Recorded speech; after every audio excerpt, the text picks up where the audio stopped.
Udah subscribe belum? Kalau belum ya subscribe lah. Dan jangan lupa nyalakan loncengnya. Kalau enggak, retak tinggalkan buat. Apa sikap kita? Bagaimana sikap kita terhadap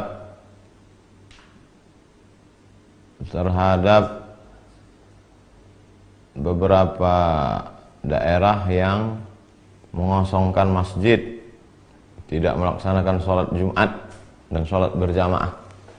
Apakah sebaiknya kita sholat ke masjid atau di rumah pada saat bencana, pada saat wabah? Maka Nabi SAW sudah mengajarkan kepada kita dalam Sahih Bukhari dan Muslim, idza sami'tum bihi ta'un, idza sami'tum bihi, kalau kamu mendengar ada bihi di situ maksudnya ta'un, wabah, bencana, musibah, penyakit, bi ardin, pada suatu daerah, la taqdimu alaih, jangan kamu datang ke sana. Kita sudah tahu di daerah itu ada wabah penyakit, maka kita jangan datang. Wa idza waqa'a bi ardin wa antum biha, kalau kamu berada di suatu tempat dan di situ ada wabah penyakit, fala takhruju firaran minhu, maka jangan keluar dari daerah itu. Ini kan yang dilakukan oleh beberapa negara sekarang. Italia misalnya, kita sudah tahu di sana ada wabah terbesar nomor 2 setelah Cina, maka kita jangan ke sana, jangan liburan ke sana. Ini dikasih cuti malah pergi liburan ke Eropa.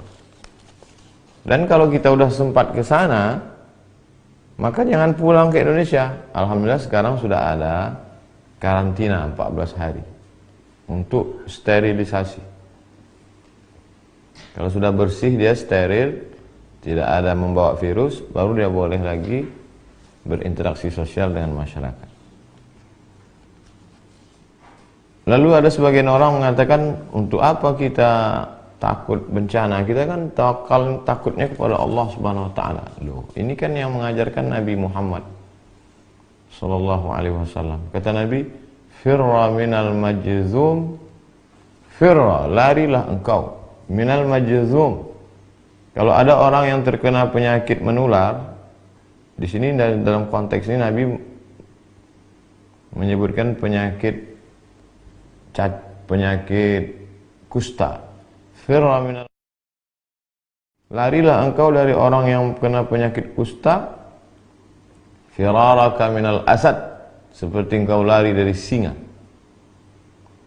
Jadi kita lari dari suatu daerah kawasan yang banyak virus itu bukan kita lari dari takdir. Bahkan pada masa Sayyidina Umar bin Khattab ada suatu lembah, di situ banyak wabah, hama, virus.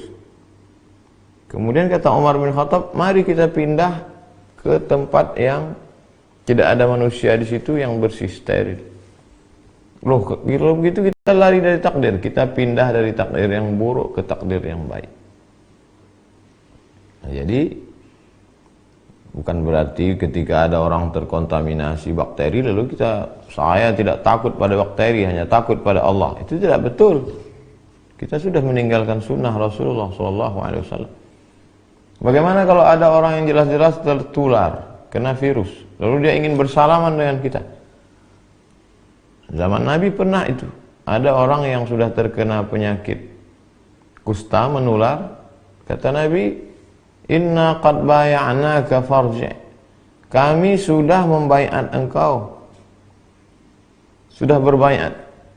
Farji, mestinya berbaiat itu salaman, tapi kata Nabi karena dia kena penyakit menular, inna qad baya'naka, sudah farji, pulanglah, tidak perlu bersalaman. Jadi yang kita lakukan hari ini, tidak berinteraksi sosial dengan orang yang dikhawatirkan menularkan virus, tidak bersalaman, bukan meninggalkan sunnah, justru sedang melaksanakan sunnah. Apakah wabah ini hanya baru sekarang terjadi?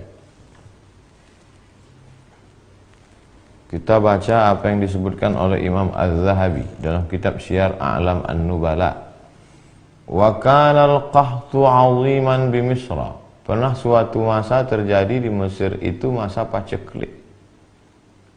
Wabil Andalus, Tidak hanya di Mesir, sampai ke Andalusia, Spanyol. Mesir, Libya, Tunisia, Aljazair, Maroko, Spanyol. Wa ma'ahidha qahtun wala waba'un mithlu.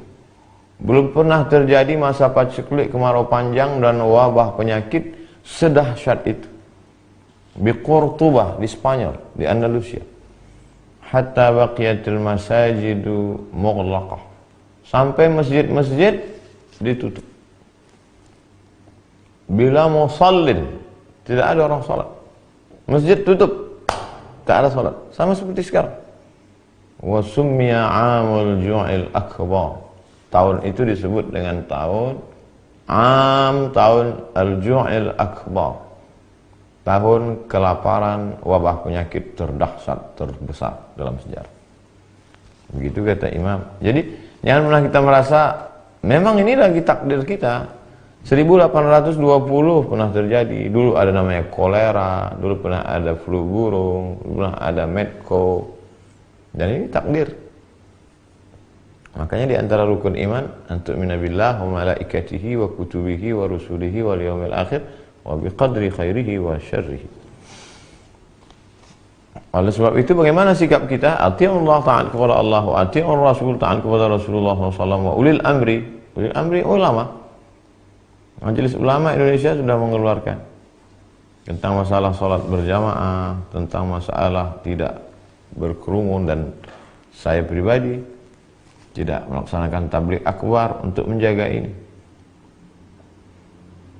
Bahwa ada sebagian orang mengatakan risau, kenapa masjid ditutup, kenapa mall tidak, kenapa masjid ditutup, kenapa airport tidak, kenapa masjid ditutup, kenapa bioskop tidak. Itu tidak serta-merta lalu kita berkata kalau begitu masjid jangan ditutup. Jadi yang tepat itu bukan begitu. Tidak berkerumun di masjid, juga tidak berkerumun di mall. Jangan sampai ketika orang ditanya, kamu tidak sholat Jumat? Saya takut nanti tersebar virus. Dia tidak sholat Jumat, dia tidak sholat berjamaah, tapi ke mall. Tapi orang asing yang tidak steril dibiarkan masuk. Nah, ini tidak benar. Oleh sebab itu kita saling menjaga. Saya percaya kepada Majelis Ulama Indonesia dan khusus Mesir, karena saya alumni Al-Azhar, ikut Hay'atu Kibar Ulama Al-Azhar. Saya sebagai orang yang awam, tidak berilmu, ikut ulama-ulama guru-guru kami di Azhar yang sudah mengeluarkan keputusan pada tanggal 15 Maret 2020 tentang gugurnya sholat Jumat dan sholat fardu. Perlu kita pahami bahwa korban akibat virus corona di Mesir jauh di bawah Indonesia. Coba lihat pengumuman, paling tinggi di atas Cina, setelah itu Italia, setelah itu Iran. Kita, Mesir jauh di bawah. Oleh sebab itu Mesir saja langkahnya begitu, apalagi kita. Wallahu a'lam bishawab.